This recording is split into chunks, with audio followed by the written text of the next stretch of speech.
কলকাতার আরজিকর হাসপাতালে সহকর্মীকে ধর্ষণ হত্যার ঘটনায় ন্যায় বিচারের দাবিতে জুনিয়র চিকিৎসকদের আন্দোলন গড়িয়েছে ষষ্ঠ সপ্তাহে। গেল ৯ আগস্ট থেকে কর্মবিরতির পাশাপাশি ৫ দাবিতে মঙ্গলবার থেকে রাজ্যের স্বাস্থ্য ভবনের বাইরেও বসেছেন ধর্নায়। দাবি না মানা পর্যন্ত অবস্থান ধর্মঘট চালিয়ে যেতে অনড় তারা।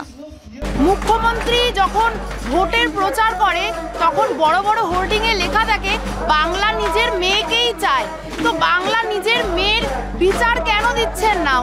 জুনিয়র চিকিৎসকদের দীর্ঘ কর্মবিরতিতে অচল প্রায় পশ্চিমবঙ্গের স্বাস্থ্য খাত। এমন পরিস্থিতিতে ন্যায় বিচার এবং চিকিৎসকদের নিরাপত্তা নিশ্চিত করা সহ সব দাবি দ্রুত আদায়ের মাধ্যমে স্বাস্থ্য খাতকে সচল করতে আন্দোলনে পূর্ণ সমর্থন দিচ্ছেন রাজ্যের প্রবীণ চিকিৎসকরাও।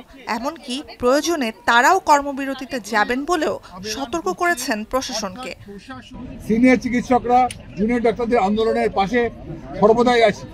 যদি জুনিয়র ডাক্তারদের ওপর কোন রকম শাস্তিমূলক ব্যবস্থা নেমে আসে তাহলে আমরা বাধ্য হব কর্মবিরতির মতো কোনো বড় পদক্ষেপ গ্রহণ করতে। দাবি ৫ দফা হলেও একটা দফাতেই আটকে আছে চিকিৎসকদের সঙ্গে রাজ্য সরকারের আলোচনা। সেই আলোচনার অপেক্ষায় পুরো রাজ্যের বাসিন্দা। বিক্ষুব্ধ জুনিয়র চিকিৎসকদের দাবি, মুখ্যমন্ত্রী মমতার সঙ্গে বৈঠকটি সরাসরি সম্প্রচার বা লাইভ স্ট্রিমিং করতে হবে, যেন আলোচনায় কি কথা হচ্ছে না হচ্ছে সেসব যেন জানতে পারেন সারা বাংলার মানুষ।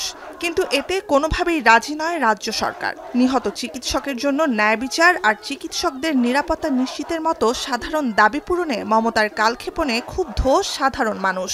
খোলা হাওয়ায় আলোচনা চাইছিলেন উনি, খোলা হাওয়ায় খোলা মনে এইভাবেও তো কথা হতে পারতো। সারা পশ্চিমবঙ্গের মানুষ মুখ্যমন্ত্রীর মুখের দিকে তাকিয়ে বসে আছে। উনি আমাদের রাজ্যের মাতা, আমাদের ছেলে মেয়েদের মা, আমাদের বুকের বল। উনি ওনার জেদ ধরে ফাঁকা ঘরে একা বসে থাকলেন। এভাবেই উনি একা হয়ে যাবেন একদিন। গেল সপ্তাহে রাজ্য সরকারের সচিবালয় নবান্নে বৈঠকের জন্য ২ ঘন্টা অপেক্ষা করেও আন্দোলনকারীদের দেখা পাননি বলে দাবি করেন মমতা। যদিও দেননি দাবি অনুযায়ী আলোচনা লাইভ স্ট্রিমিংয়ের সুযোগ। তার দাবি, সুপ্রিম কোর্টে বিচারাধীন মামলা বলে এ নিয়ে বৈঠক সরাসরি সম্প্রচারের সুযোগ নেই। এ যুক্তি মানতে চাননি জুনিয়র চিকিৎসকরা। আইনও বলছে ভিন্ন কথা। যে মিটিং লাইভ স্ট্রিম হবে কি হবে না এটা বিচারাধীন ব্যাপার নয়, হতে পারে না।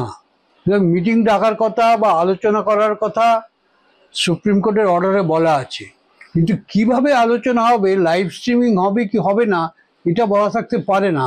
এটা কখনোই সাবজুডিস নয়। এটাকে সাবজুডিস বলা একটা মিথ্যে অজুহাত খাড়া করা।